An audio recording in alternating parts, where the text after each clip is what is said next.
Hello!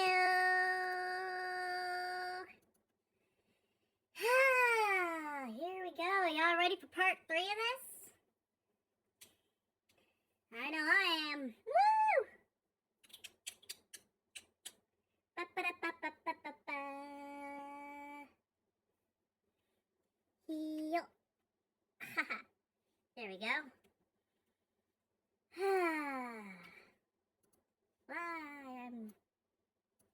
I am float. Oh no, do not float, Reiko.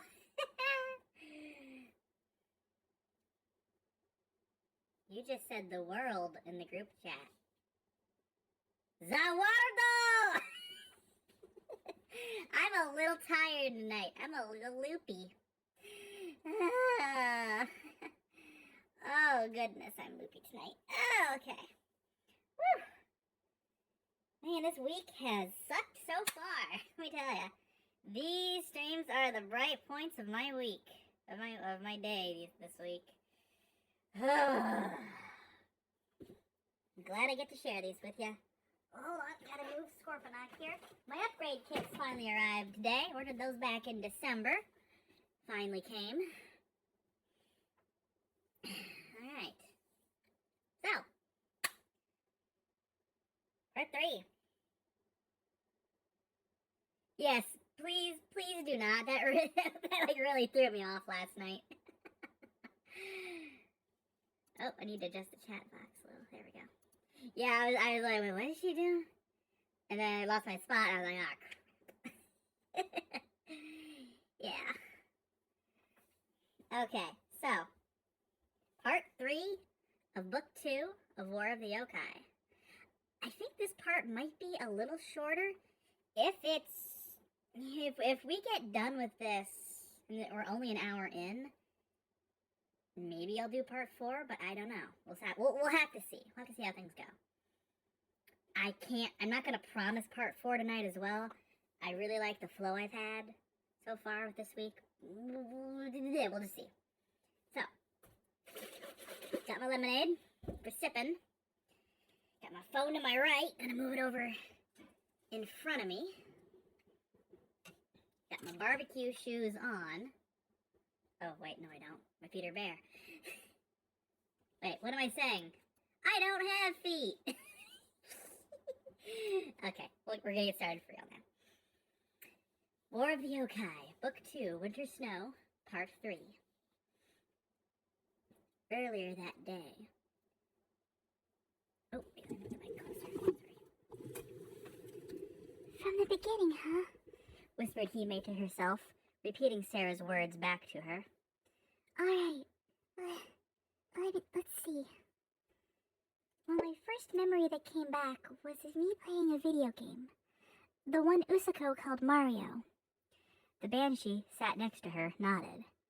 I recall that, she said. But can you think of anything else from that moment? Maybe the color of the room you were in, or the size? Hime glanced down, then closed her eyes and concentrated hard. She was a little afraid of that memory coming back again, but she knew she had to figure this out. Putting as much brain power as she could into it, the first memory started coming back. It was a bit fuzzy, but she could practically hear the chiptune music playing from an old CRT television, and behind it she saw... I see an orange wall next to the TV. A closet. There's something in the closet I treasure, but I don't know what. Sarah gently lay a reassuring hand on her shoulder. That's all right. Try and look around ya. See anything else of note? Hime's face tightened, and ice crystals began forming on her forehead, akin to sweat drops. I see a bed. It's a bedroom. My bedroom. I see magazines. Lots of them, but I can't read what they say. Her eyes snapped open, and she lurched forward, her skin somehow turning even more pale than it had been. I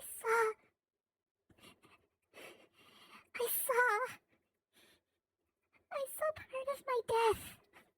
Without a moment's hesitation, Sarah pulled Hime in close and hugged the girl tight.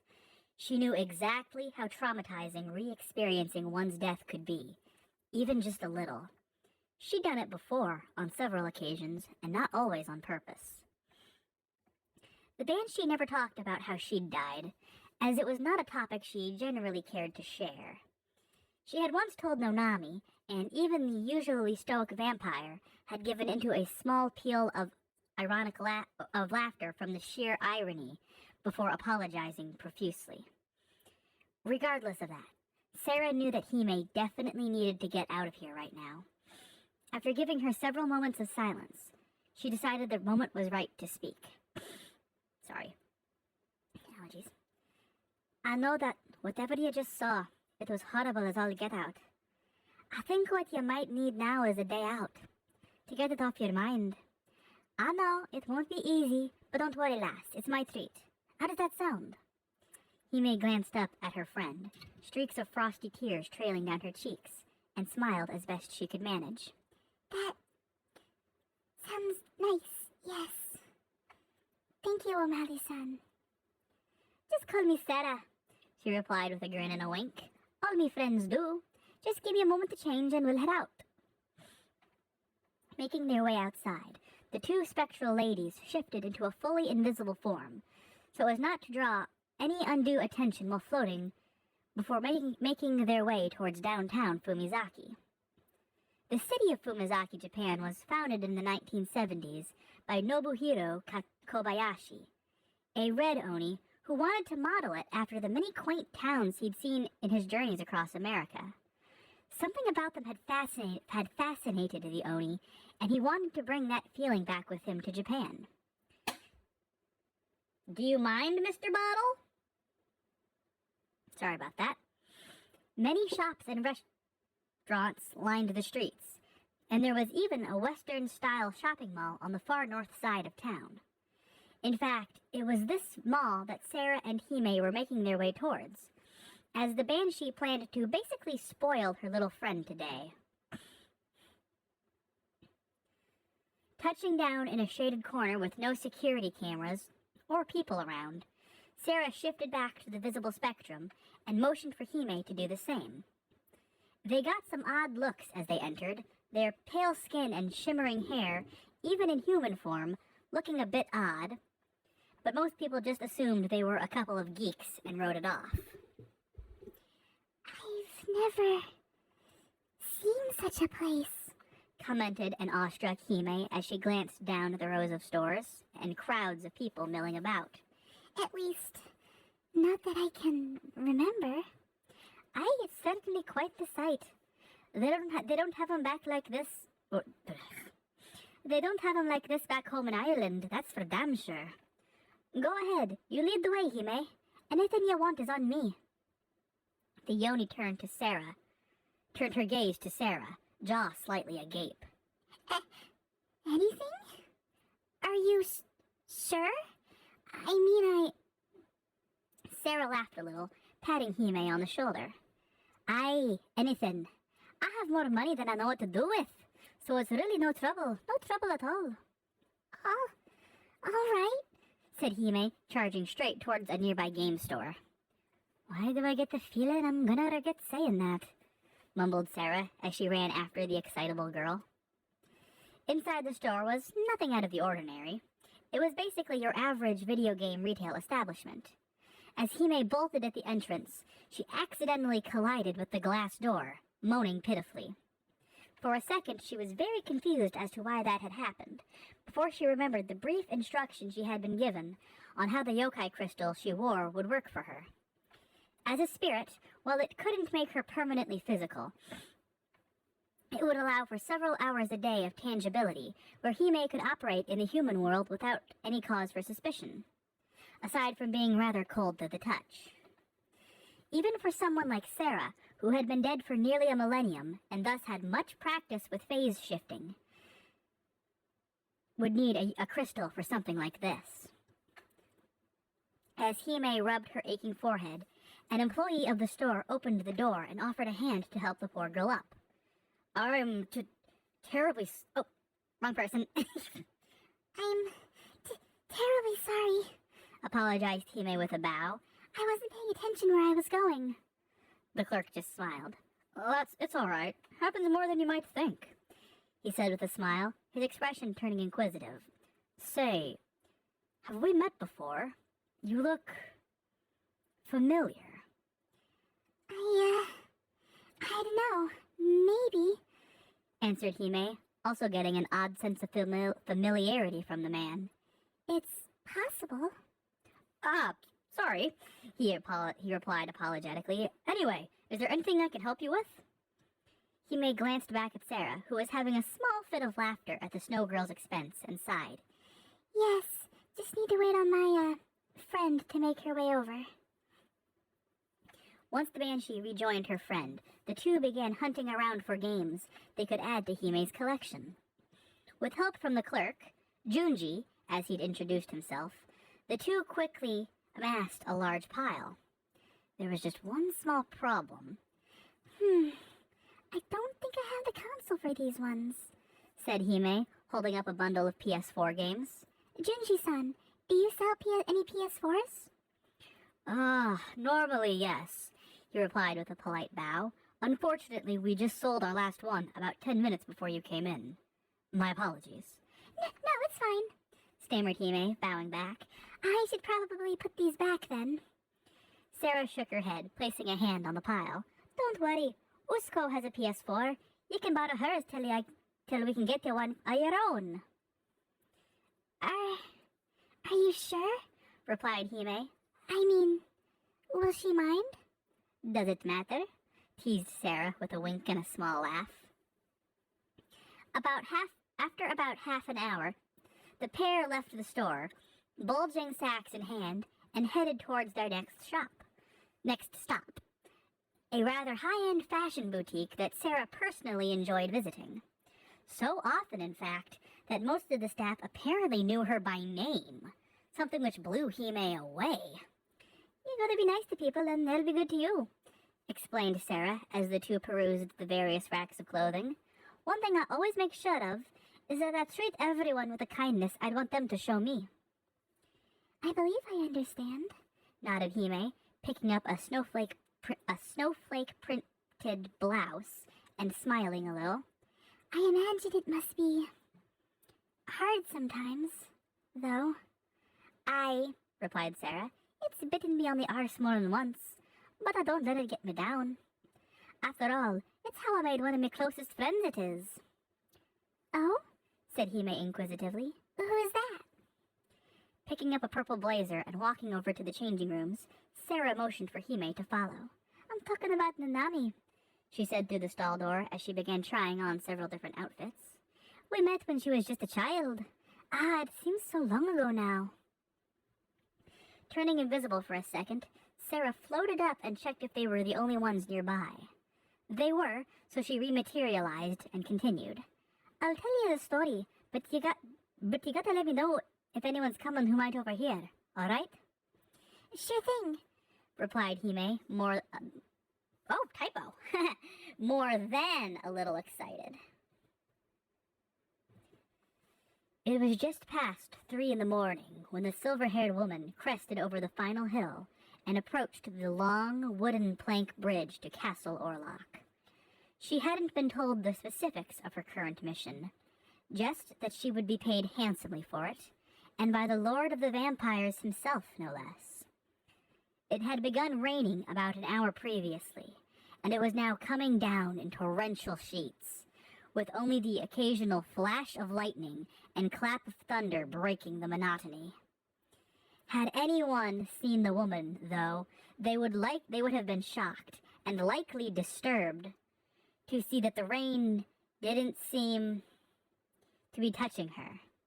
In fact, the rain was simply passing through the intangible body of Sarah O'Malley. Though annoyed, she had to give a bit of thanks for this sudden storm, as her spiritual energy levels had gotten a bit low, but now with the kinetic energy from the rain, and of course the massive boosts from every nearby bolt of lightning, she was practically back at full power again, as she effortlessly floated across the frighteningly deep chasm surrounding the castle. The vampires of the von Orlok family were certainly known for their eccentricities, as was evidenced by both this chasm and the immense structure before her. A wonder of Gothic architecture, built over an old Roman fort, there were signs of new construction as well, with unfinished wooden towers dotting the sides at apparent random. It was clear that new additions to the castle were simply added where there was room, and where physics allowed them to be, as several rooms appeared to be all but floating off the sides. If that wasn't enough, the structure also went up incredibly high, a good 300 plus feet easily. Sarah doubted very much that all of those rooms were used, let alone even accessible anymore, but it wasn't any of her business, so she went back to focusing on the matter at hand, the job she'd been hired for. Phasing through the closed gate, she approached the easily 20-foot-tall front door and banged on it repeatedly. Dong, dong, dong, dong, dong. She was certainly happy to be out of the rain and under the overhang now. Though it may have been recharging her, the noise had started to get pretty annoying to the banshee. "Aye, anyone home?" she called after about 2 minutes. "You know I cannot enter unless you allow me, correct?" A loud creaking sound could be heard as the door slowly began sliding open. Apparently they didn't know. Sarah didn't know if it was just a her thing, or if other banshees had a similar issue, but ever since she died, nearly 800 years ago now, she couldn't enter anywhere she hadn't been previously invited in. "Our most sincerest apologies, madam," said the old, wizened butler as he motioned for Sarah to come in. "I had been told ye wouldst be able to merely enter through the doorway, and I was to greet thee at that time. If ye wouldst now follow me, His Majesty is this way." As Sarah followed close behind, she began taking in the enormity of the main entryway. It was as though this place had been built for giants. The ceiling went up a good 30 feet easily, and the red crystal chandelier, which trickled crimson light down below, even higher up still. Its width was even greater, perhaps 1.5 times as wide, and equally as long as the height. As they made their way up the right-hand side of the foyer's double staircase, Sarah could just make out the sound of someone playing on a pipe organ. Author's note, just for the sake of immersion, pretend it's Bloody Tears. But, slow. The music was amplified seconds later when the butler opened the chapel door in front of them and bid Sarah enter. The chapel itself was nearly half the length of the foyer Sarah had just been in, and stretched nearly as wide. The ceiling above them was shorter, but was almost certainly at the same level as the one just past the door. Seated at a bench at the far end, playing the massive organ, was a man with long, black hair, red eyes and pale skin, and a goatee that could put your eye out. Wearing a long, black cloak that rippled as he stood to face Sarah, his eyes narrowed. "You are the one I sent for," he said, not asked. "Good that you have finally come." He bent down in front of one of the pews, appearing to rouse something or someone awake. "You know who I am, of course, but not why you have been summoned, yes?" The banshee nodded. When dealing with someone as esteemed and powerful as Count Lugosi von Orlok, you didn't speak unless bid to do so. Even without those things, one look at his bewitching glare seemed to make any words die in your throat. A shape on the pew stirred, and a small figure seemed to roll off of it.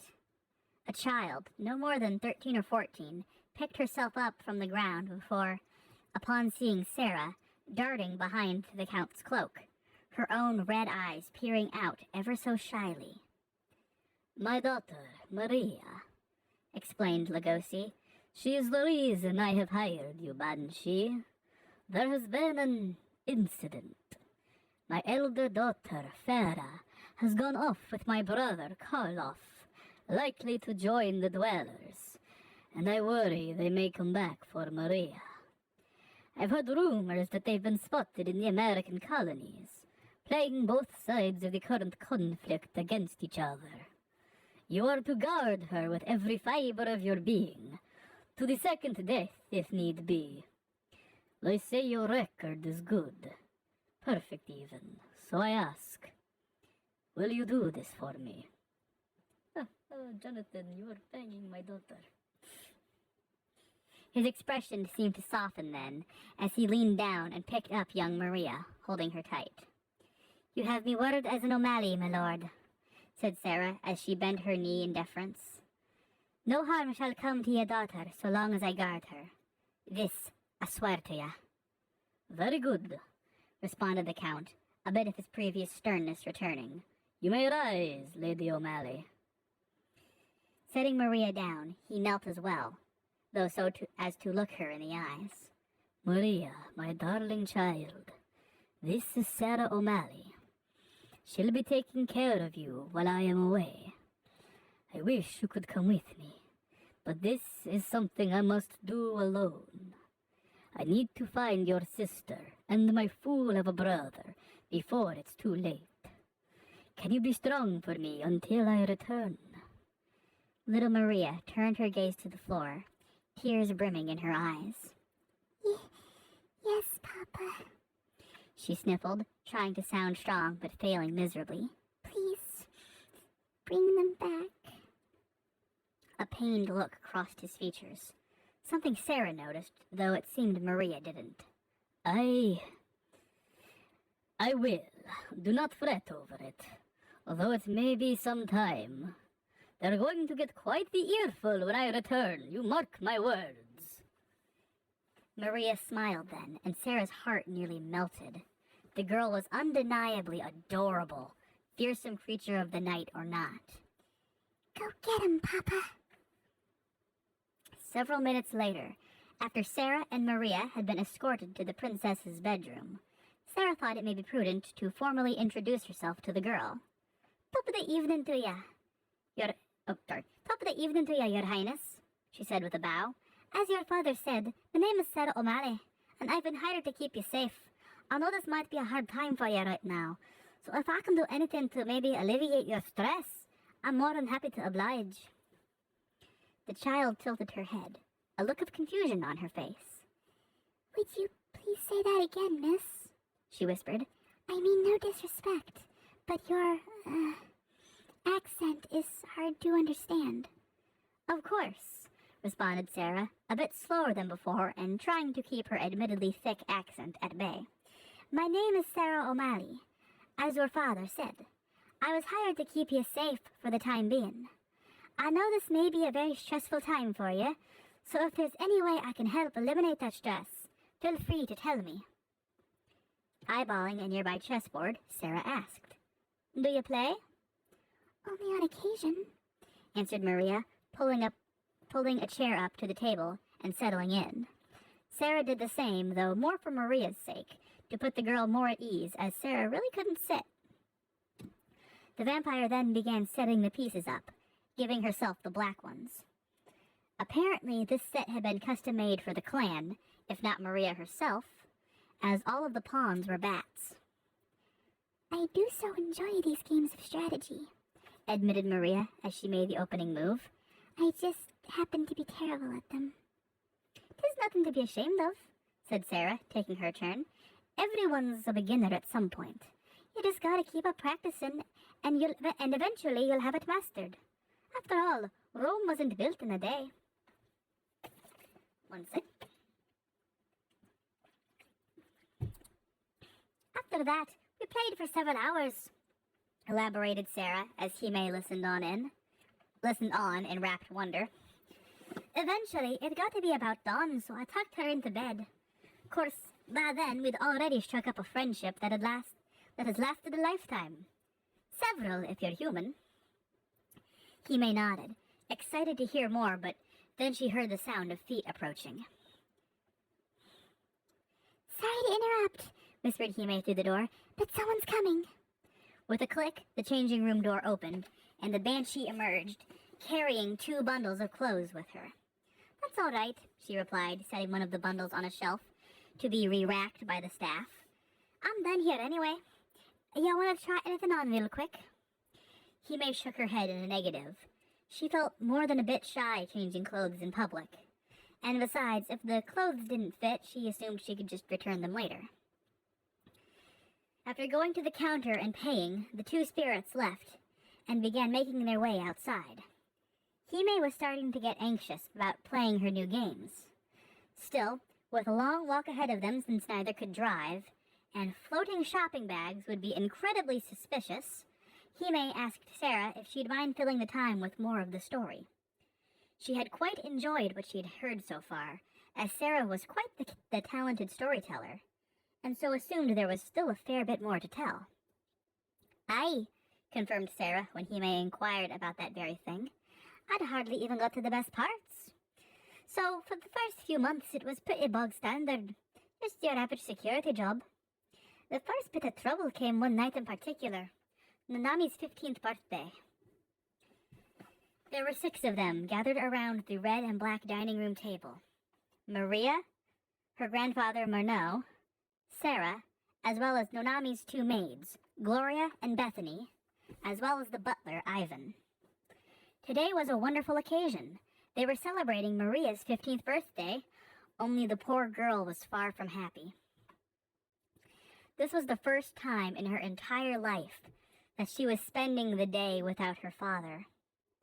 Her mother, Clarissa von Orlock, had died 12 years ago, caught tending her garden by the sun, as Sarah had learned from Bethany.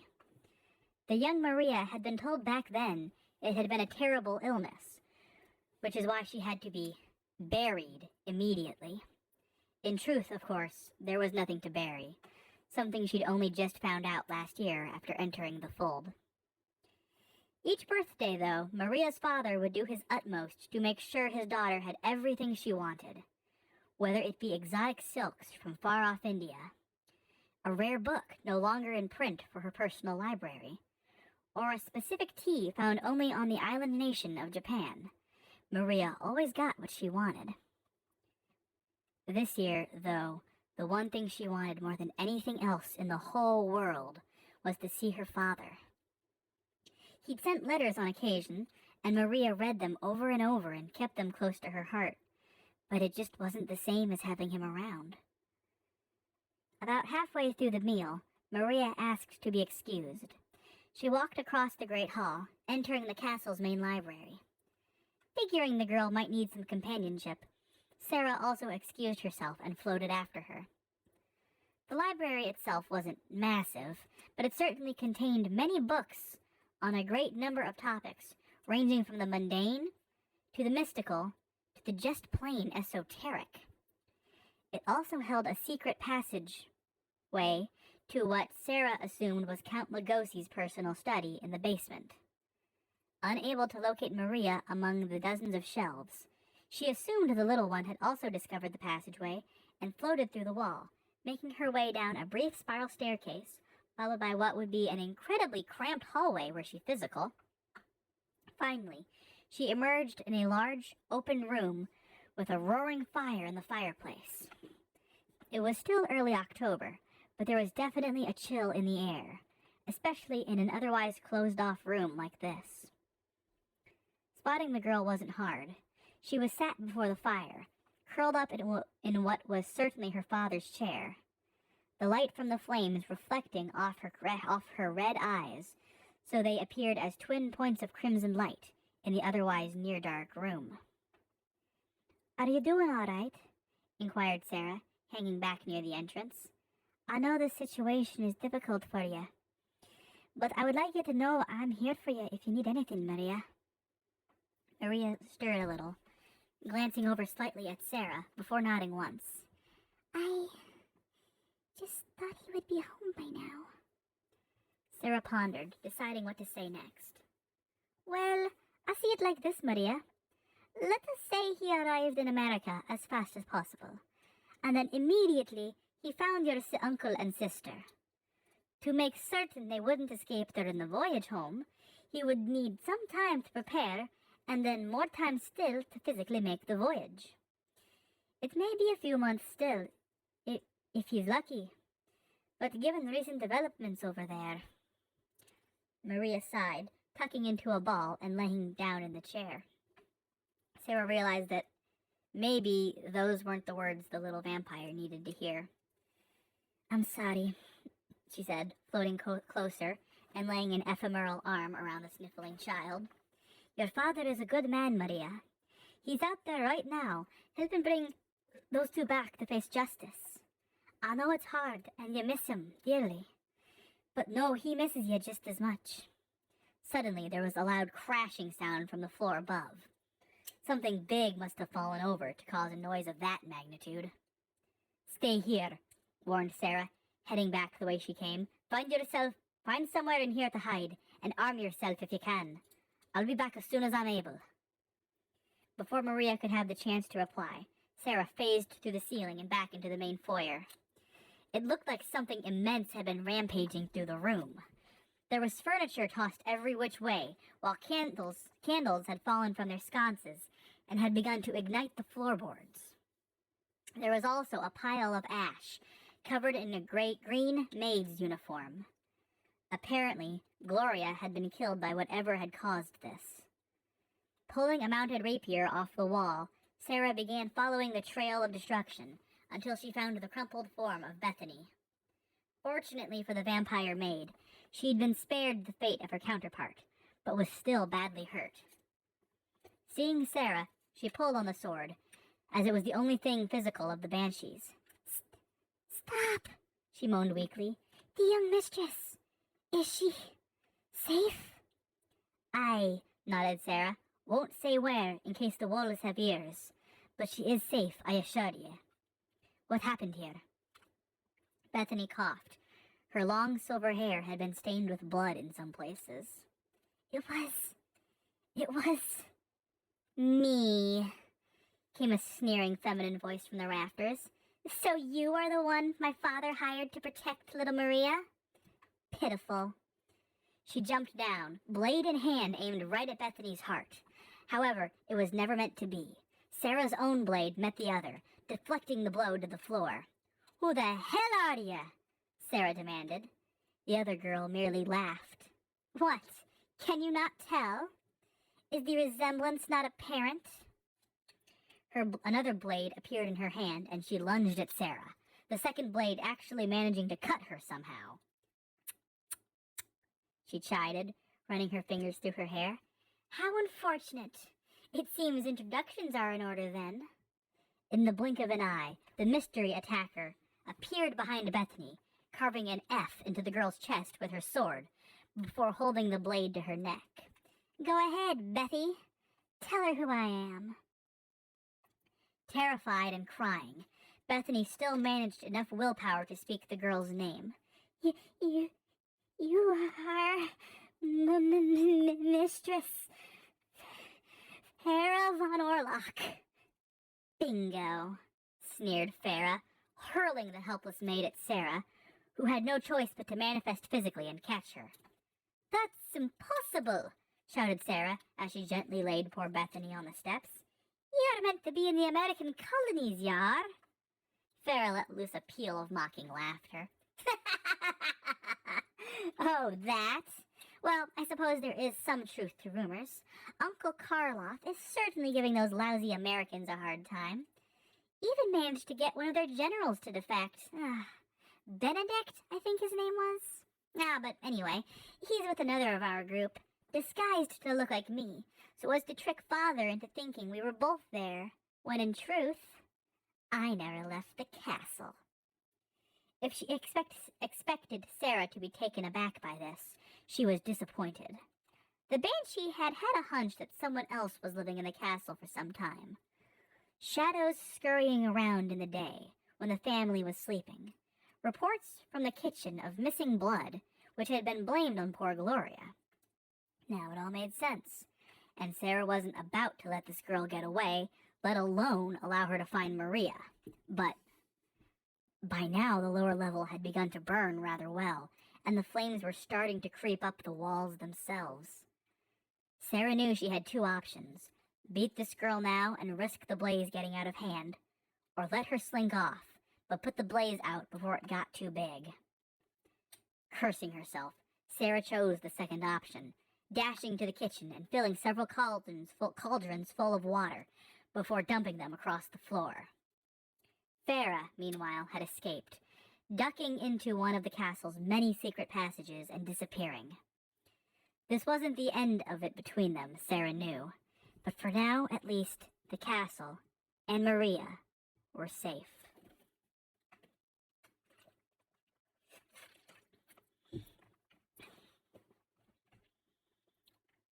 In the days that followed, Sarah began the monumentally difficult task of locating and sealing off every secret passageway she could find.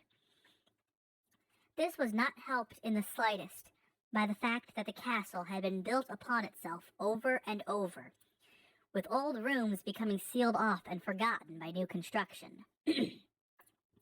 More than once, Sarah even met a fellow spirit who had gotten lost in the maze of corridors and stairs, and she guided them out to safety. Meanwhile, the staff had given Gloria a proper funeral, and were still understandably shaken up by everything that had happened. A few of the other maids even requested leave, as they felt unsafe knowing Farah was still lurking in the castle somewhere. Of those who remained, several were ready to avenge their fallen sister, and had been brushing up on their combat prowess.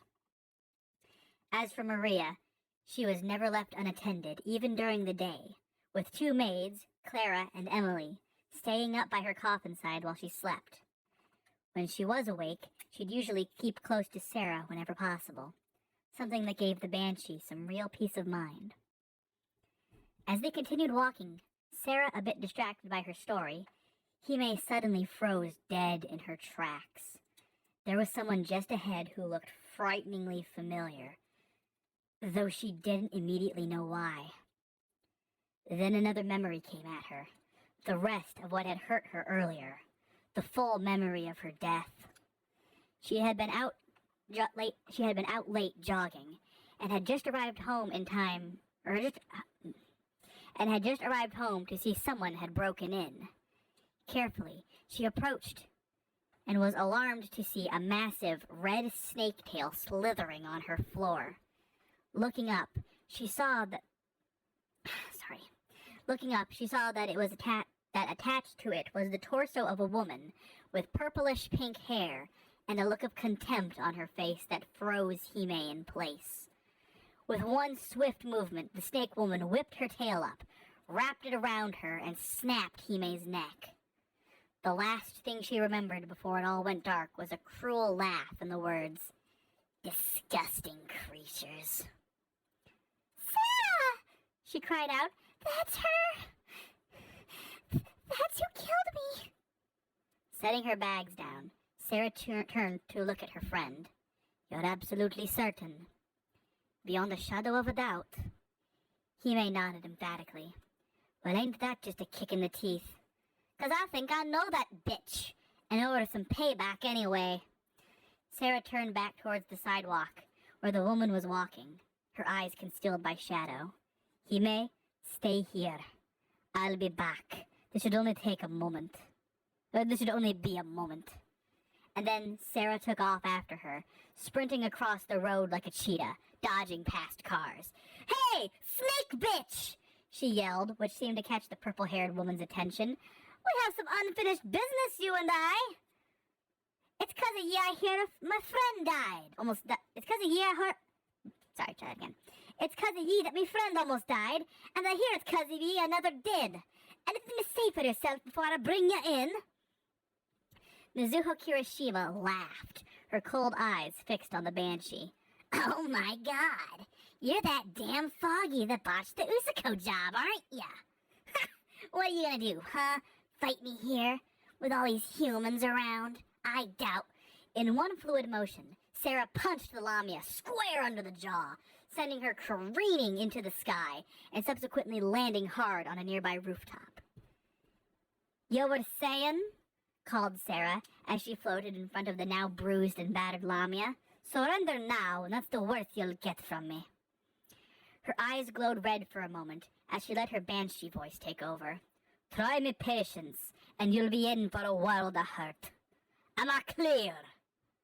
Mizuho spit at Sarah, who sighed and launched a powerhouse kick at the girl's abdomen, forcing her into Lamia form. Without even hesitating, Sarah grabbed a nearby sign and used it like an executioner's axe, slicing off a good chunk of her tail. Mizuho screamed, her eyes going wide in both fear and anger. Who the hell did this Foggy think she was, huh? To hurt her? To cut off part of her tail? Still, she really didn't like her odds right now, and she was extremely grateful that Elizabeth wasn't here to see this. Oh, she'd get an earful later, that was for sure. But for now... You... motherfucker, she spat, putting her hands up. I surrender. But this isn't over. Mark my damn words. Sarah let go of the sign and approached her, striking Mizuho on the back of the neck with a chop and knocking her out. So uncivilized, muttered Sarah as she pulled out her phone and dialed Lydia. Howdy, replied the cat girl cheerfully. How goes the shopping trip, Sarah? It went fine, replied Sarah, her voice and appearance back to normal now, but we ran into some trouble. You remember that Lamia I told you about? The one that was there when I was hired by that weird group to snatch Usko? Well, I found her and got her here ready for pickup. Sarah could practically hear Lydia's jaw hanging open on the other end. She needed a second to recompose herself. I see. We'll send a pickup crew immediately. Might be a minute, though. The helicopter crew just got back from picking up something Nanami's team took out. Not to worry. I can keep her here for now. No big rush. Immediately after hanging up, Sarah's phone began ringing again. This time it was Nonami. Hey, Nanami, she said with a giggle. Find anything? Quite possibly, came the vampire on the other end. Her voice seemed a bit uncertain. Is Hime with you? At that moment, Hime came floating up to join Sarah, hauling every bag as best she could, but she was clearly struggling. Hi, we've been having a chat, we have. Learned some interesting stuff. You need to speak to her. Her voice continued to sound wary. That was odd, Sarah thought. Indeed, we've also found some very interesting things. All right, replied Sarah, glancing over at Hime knowingly. I'll put it on. Sarah covered the mouthpiece. You talk into here, and the sound comes out here, she said, pointing to the two ends of the phone. Got it? Aye, said Hime with a giggle as she took the phone and pressed it against her face. Hello? Good afternoon, Hime, came the much quieter voice of Nonami Issei a moment later. How are you feeling? Better now, I hope? Hime paused, glancing down at the Lamia Sarah was sitting on top of. Yes, a bit. O'Malley-san, Sarah, was very helpful in calming me down and explaining some things. I admit, I still have a few questions that need answering, but, She paused, mulling over whether or not she wanted to ask if they'd found her body. Have you found anything out there? Possibly, yes, replied Nonami. But until we finished clearing the area of talismans, we can't show it to you. I'm sorry, I hope you can understand. Yes, I understand, Issei-san, sighed Hime, her shoulders relaxing just a bit. Thank you for doing this for me. It's no problem at all, truly, replied Nonami. It's what we do after all. Send Sarah my regards, and we'll hopefully see you both tomorrow. Take care. There was a click on the other end, which signaled to Hime that the call had ended, so she returned the phone to Sarah, who put it back in her pocket. After a moment, she looked over at Hime. The poor girl seemed to have had all the life, or rather unlife, drained out of her. She looked like an absolute wreck, and if it wasn't obvious by the look on her face, the dipping temp around her told the Banshee all she needed to know. It's all right if you want to kick her while she's down, she said, trying to lighten the mood a bit. For what it's worth, getting killed by a snake ain't the worst way to go. I should know. Hime perked up a little. What? It's... Well, look, I'll tell you what happened, but you got to promise you won't tell anyone, all right? Hime nodded.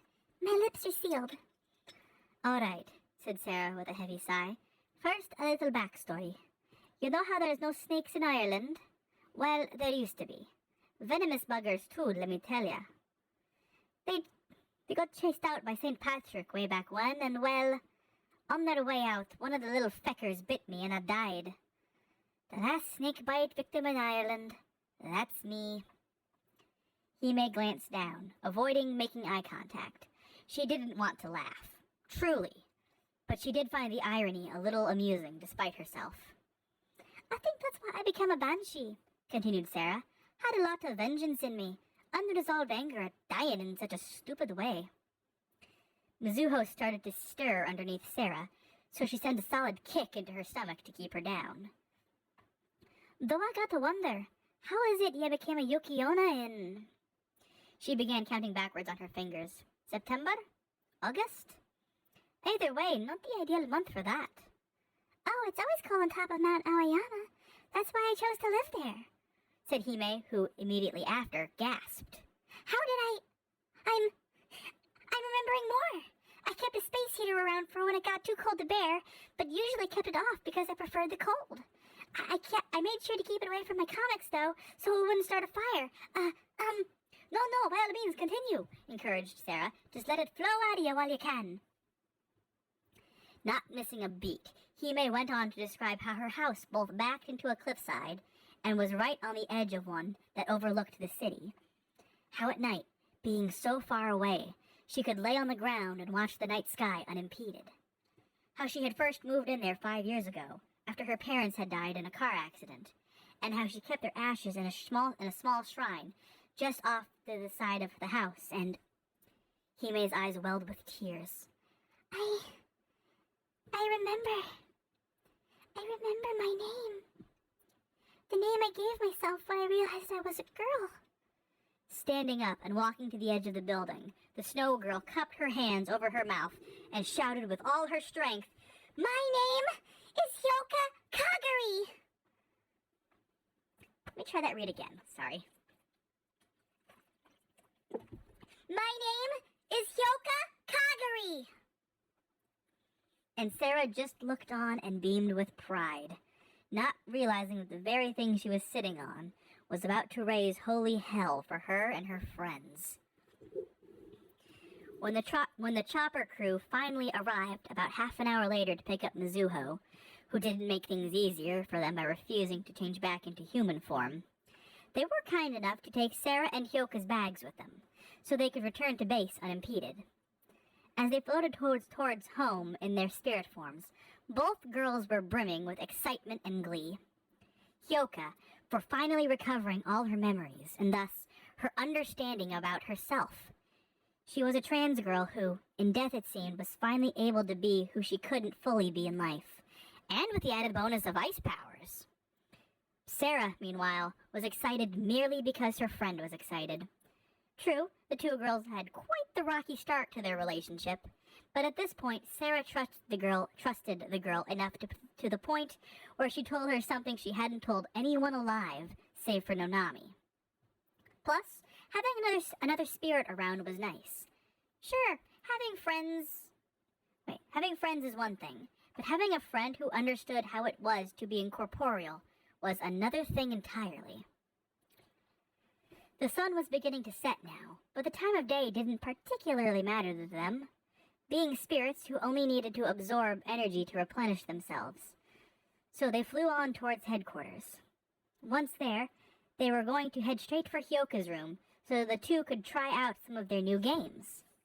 Hyoka had even managed to find a couple master-grade model kits she planned to assemble, one for herself and one for Sarah, as the Banshee had expressed an interest in the buildable robots.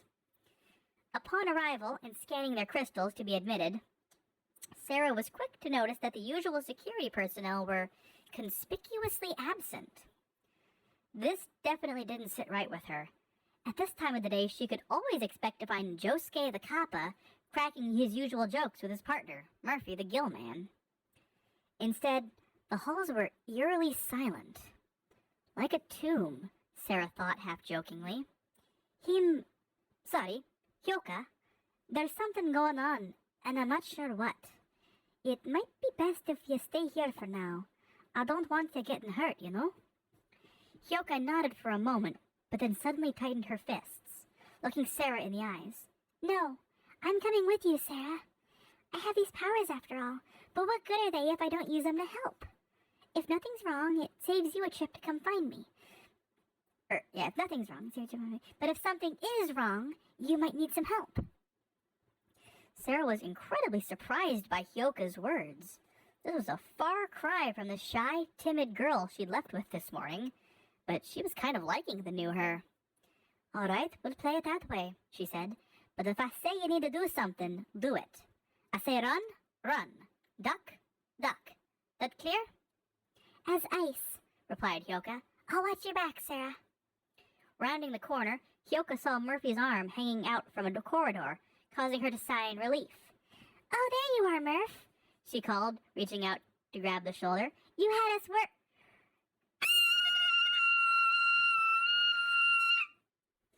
Her words were cut off as the limb she now held. Her words were as cut off as the limb she now held, and Hyoka shrieked and dropped the arm. Well, that's not a good sign, said Sarah, her eyes darting around the room. Whatever had the strength to rip off Murphy's arm? Well, let me just say I'm glad we're intangible. As they continued making their way down the hall, faint crashing sounds and the occasional roaring could be heard. Something must have gotten loose from the containment cells, and judging from the slash marks on the walls, it was something big. Or some things, thought Sarah grimly. When they reached the massive atrium at the center of the building, they found Josuke lying face up in the pond, alive but clearly badly injured. His beak had a jagged crack down one side, and there was blood leaking into the water from where his shell had likely been smashed. He'd need medical care, and soon, but he'd live. The two spirits wasted no time pulling him out, Hyoka using her ice powers to try and freeze-dry the area around the shell wound to staunch the bleeding, while Sarah retrieved some bandages and disinfectant. She'd never had to treat a wound like this before, but she was at least going to try. All right, another author's note. Imagine this voice as Danny DeVito. I'm going to do my best for this. You wouldn't believe it, groaned Josuke as he explained what happened to them. It was like a panther made a black mist. Tore Murphy's arm right off. Thankfully, he got away. I hear gillmen can regrow lost limbs over time. Lucky mackerel. Could you tell us more about the creature? Asked Sarah, pressing a cloth damp with rubbing alcohol against the wound. Josuke let out a pained howl before continuing. Sorry, I'm still a little shaken up. You know how it is. I'm the trash man. Anyway, where was I? Right, black misty animal. Had these eyes like burning coals. And when it looked at you... Josuke shivered despite himself. I've seen a lot of spirits in my day. But there was something about this thing that was just wrong. Like it didn't belong here, if you get what I mean. Sarah nodded, a solemn expression on her face. I think I know what it is. And if I'm right, then the both of you are lucky to be alive. A hellhound that was. Josuke laughed. Come on, Sarah. A hellhound? Those are a myth. Says the Kappa to the Banshee, chuckled Hyoka. No disrespect, Mr. Josuke, but how can you disregard anything as a myth? Because there's no basis for them, he replied. Just like the Chupacabra, the Wendigo, or my ex-wife's heart. They don't exist. Never have. Josuke's voice is destroying my throat. No. Sarah's face went stern. Clearly, she was getting annoyed now. Nay, they're very much real. I fought one before. Back home in Ireland, I was called upon to put down a beast that had been haunting the moors. The locals thought the thing to be a wolf, maybe a bear, but nay. The beast had glowing blue eyes, and that breathed a foul green smoke from its burning maw. I fought the thing for 3 days straight, until I finally landed the killing blow. When she turned to Josuke. When you said it felt wrong, you didn't know how right you were. These things are unnatural, like a spirit-monster hybrid. They are. Not dead, not alive, but very much a danger to both realms. And I think there's one on the loose now. I'm not sure if I can beat it on my own. Josuke sighed heavily. All right, for a minute, let's pretend you're right. That's still not the only bad news I have for you. Hyoka gulped. What else is there? Well, you see, when they brought that big old Yeti in earlier, some of the guys, I guess, thought they'd go down and take a peek at it. From what I saw on the cams before they got wrecked, the thing smashed its cell door right into the wall and crushed 2 of them with it. Poor bastards never stood a chance.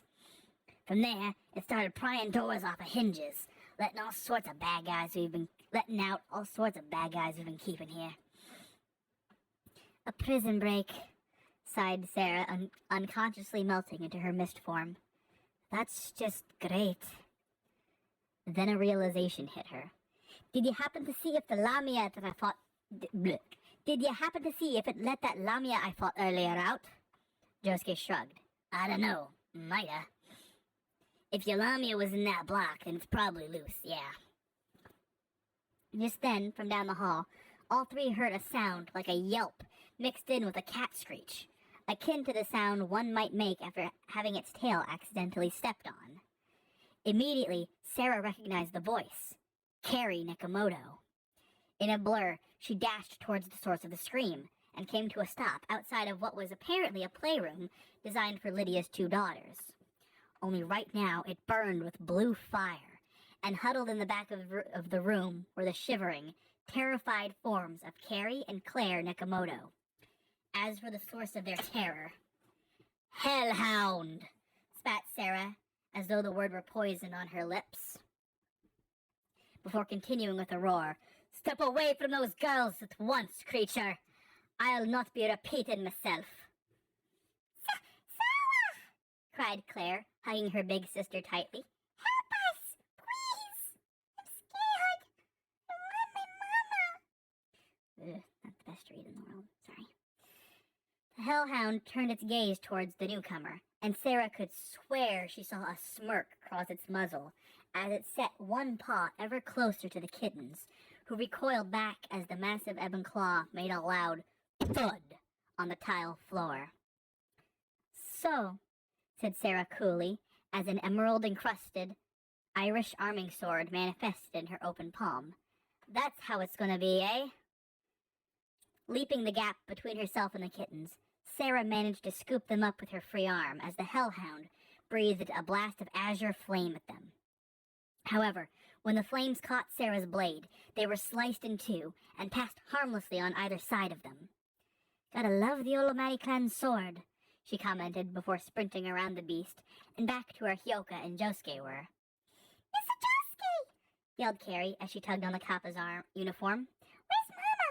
I want to go home! Hyoka turned to Sarah, her eyes filled with concern. She then looked down and saw the sword in Sarah's right hand. Whoa, that's cool.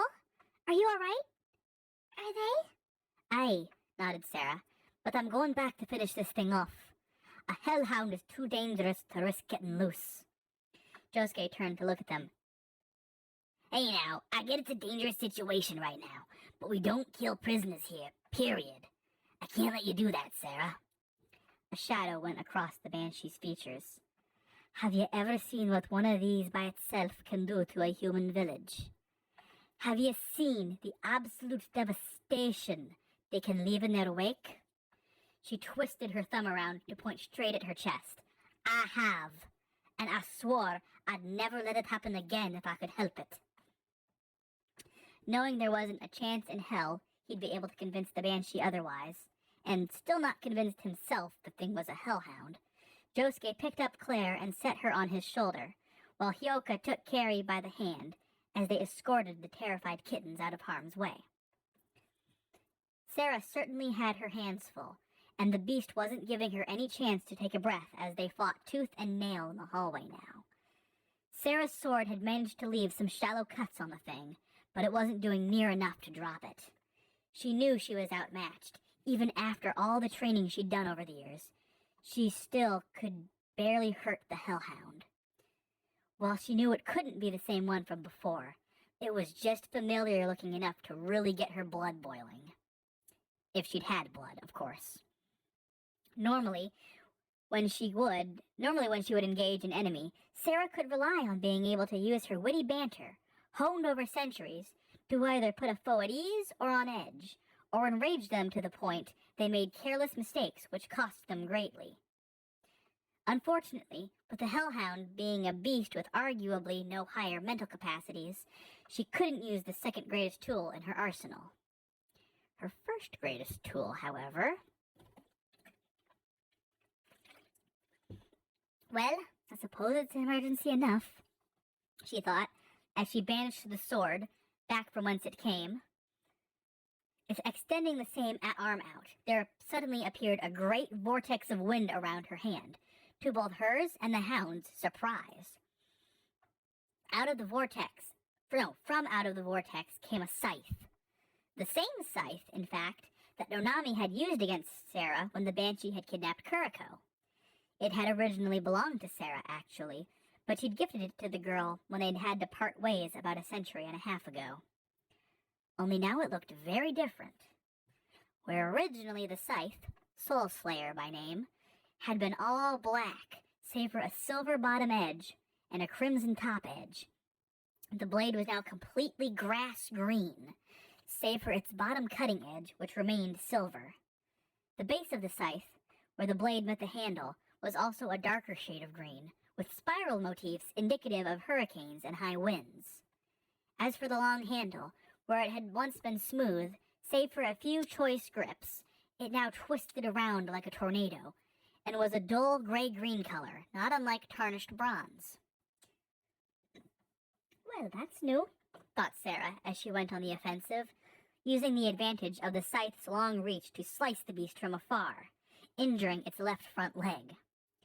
Letting out a howl followed by a snarl, the hellhound let out another blast of flame right at Sarah. Without thinking, the Banshee swiped at the flame with her scythe and generated a massive gust of wind, which doused the flames completely. Both combatants stood there for a moment, completely baffled by what had occurred, before Sarah had an idea. It had been determined that the spheres that had entered herself, Nonami, and Rei, and in all likelihood Hyoka, contained some manner of elemental energy. That, combined with the feeling she'd had when she'd first made contact with it, being sucked into a tornado and spun around for what felt like an eternity, made Sarah fairly certain she now had wind powers. Huh, well that's nifty, she commented before extending the scythe again and summoning a gust of high wind which blew the hellhound back into the playroom. Now beyond enraged and a bit confused, the creature began breathing fire again, to make the next round be more on its terms. When Sarah re-entered as well, she glanced around, nonplussed. She was starting to get cocky now, something the beast took immediate advantage of, lunging at her with an open maw of black, razor-sharp teeth aimed squarely at Sarah's face. At the last second, she cast the scythe aside and grabbed its jaws in her hands, keeping it at bay. She wasn't sure how long she could keep this up, even with the ambient heat energy from the flames fueling her slightly.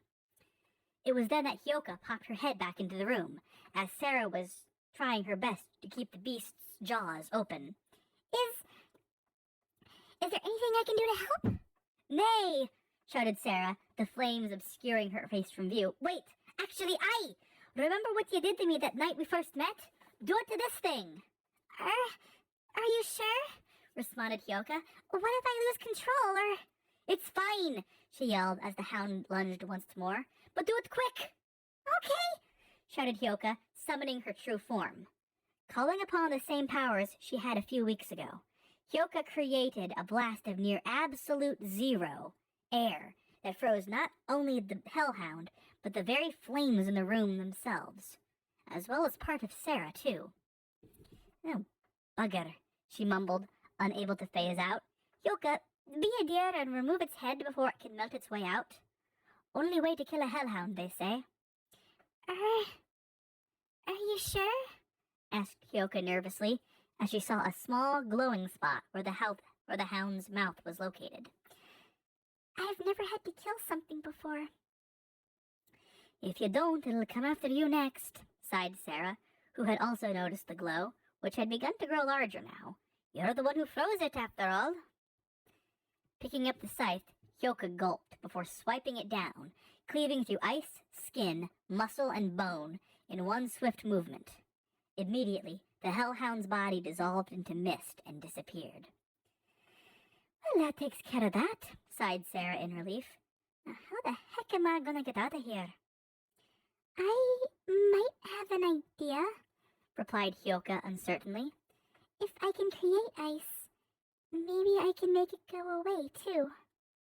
Closing her eyes and putting her hands on Sarah's, she began focusing on removing the ice. At first, nothing appeared to happen, but then the ice started cracking and peeling back, crystalline shards falling to the ground. When it was over, it took Sarah a moment to pull her hands away, as they were still pretty stiff. Somehow. You sure are an odd one, commented Sarah, but I'm grateful for that oddness and your friendship. Thank you, Hyoka. I owe you one. A deep blue blush crossed Hyoka's cheeks. No, it's fine, she said with a giggle. You helped me out so much. It's the least I can do. If you ladies are done swooning, we're gonna need some help here.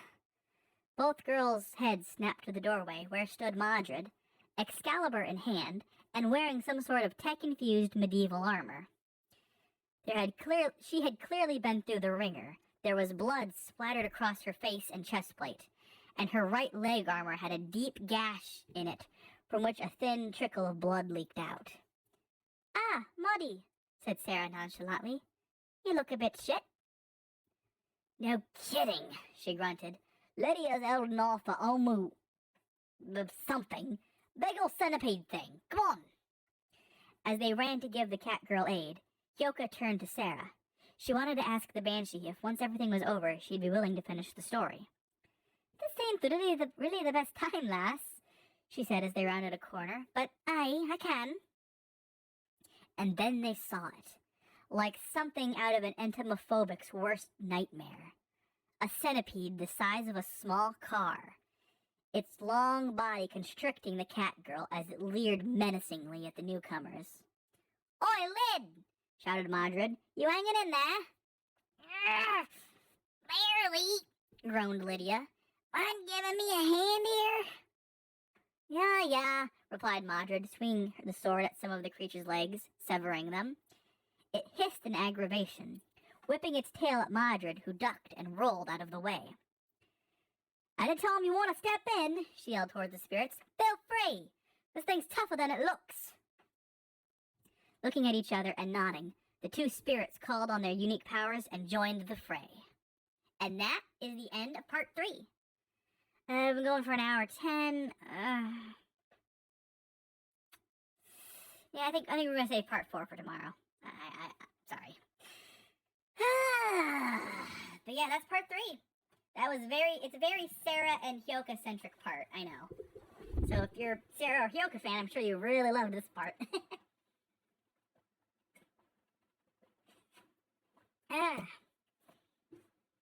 But yeah, we got a little look-see in the back into the past. So, when when Sarah and Nonami first met, we got to learn about all about Hime / Hyoka, who she was, is, and will be. And yeah, it's gonna be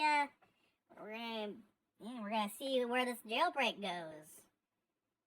Who knows?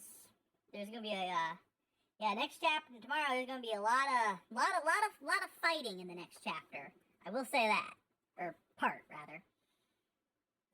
I'm not. I'll be honest. I'm not the best at writing long, drawn out fights. So, but yeah, we do get the. You remember the first Avengers movie? That scene where it's like they're all like in a circle and it's going around. Da da da da da da. We're gonna have a moment like that. That's all I'll say about that. But yeah. Yoka. Yeah, Yoka, fun fact, in terms of her appearance and a little bit of her personality, is actually based on a friend of mine. I got permission, of course. but yeah. Yeah. So anyway. Alright, let's see. Until next time. We're going ahead and wind the stream down here now. Let me see if we got any follows while we were doing this. Or, any unfollows. We're